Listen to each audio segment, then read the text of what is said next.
Hi, everybody. How are you doing today? I am really tired. I don't know.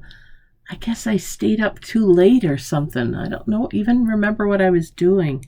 I had a meeting discussion with a couple of friends last night that ran a little later than I thought, and maybe it just took me a while to unwind.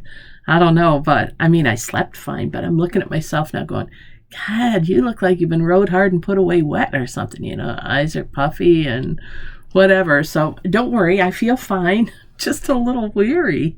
I don't know if that ever strikes you, but I'm assuming that it does. Listen, I ran across something, I think it was yesterday, but it was really in my inbox for a long time. But I want to share it with you. It comes from our friends over at the Daily Ohm. If you're not familiar with that, I don't know how many years I've been getting this in my inbox. Gosh, 18, 19 years maybe. Just nice things to think about, and not particularly Christian, but not unchristian.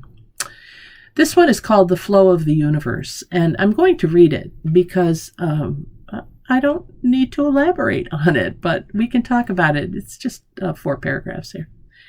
It says, the title is The Flow of the Universe, and it says, many people live their lives struggling against the current, while others use the flow like a mighty wind. Isn't that great? Which do you do? I try to do the former. Sometimes I get caught doing the latter. Okay. The flow of the universe moves through everything. It's in the rocks that form, get pounded into dust, and are blown away. The sprouting of a summer flower born from a seed planted in the spring. The growth cycle that every human being goes through, and the current that takes us down our life's paths. When we move with the flow rather than resisting it, we are riding on the universal current that allows us to flow with life. We've all talked about that, haven't we? We feel like, how's everything going? Oh, it's in the flow. Kind of takes me back to the 70s or something, but I think we use that term a lot, that phrase, that image. Many people live their lives struggling against the current. They try to use force or resistance to will their lives into happening the way they think it should. Just not parallel construction there, and it caught me off guard. To will their lives into happening the way they think they should. Lives should not be it, but it's the way it should. Will their lives. Sorry, I digress.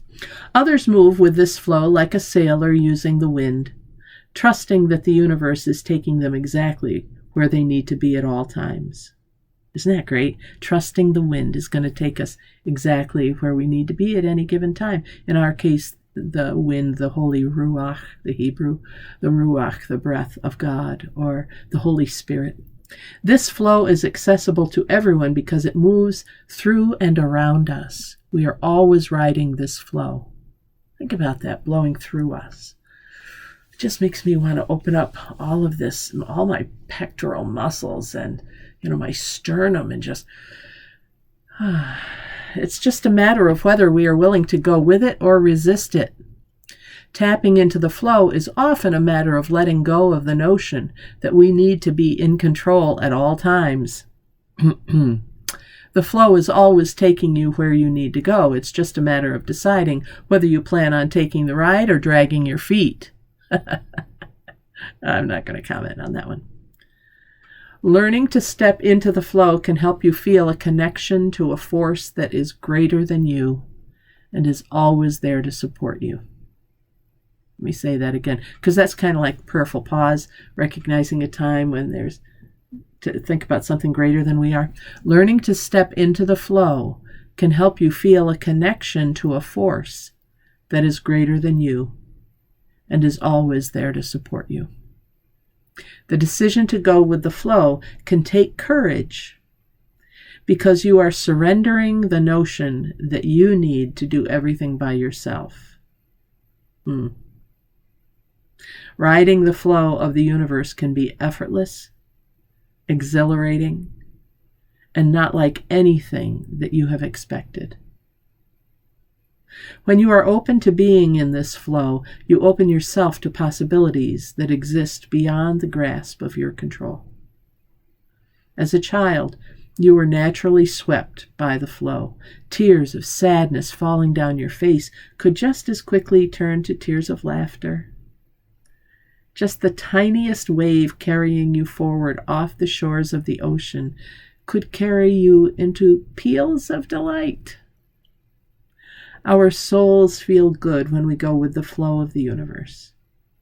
All we have to do is make the choice to ride its currents.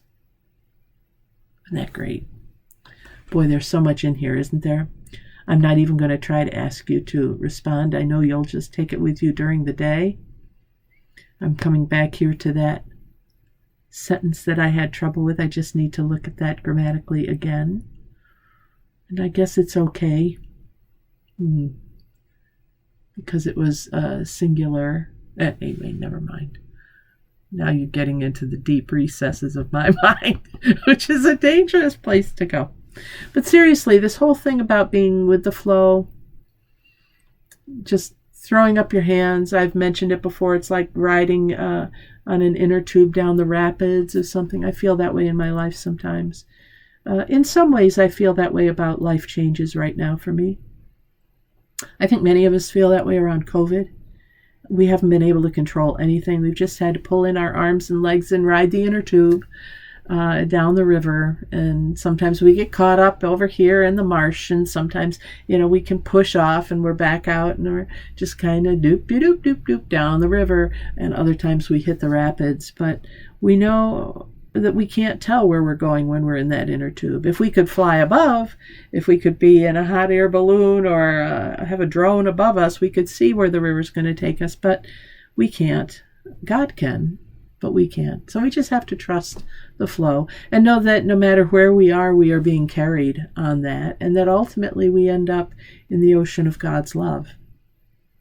So the flow of the universe is the thought for today. I hope you have a great day.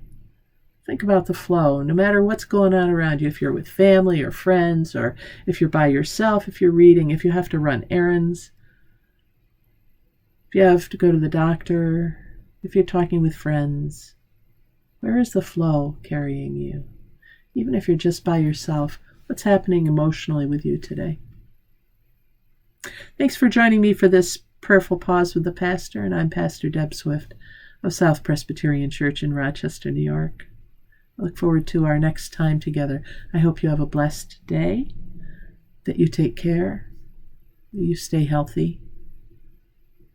God bless. Bye for now.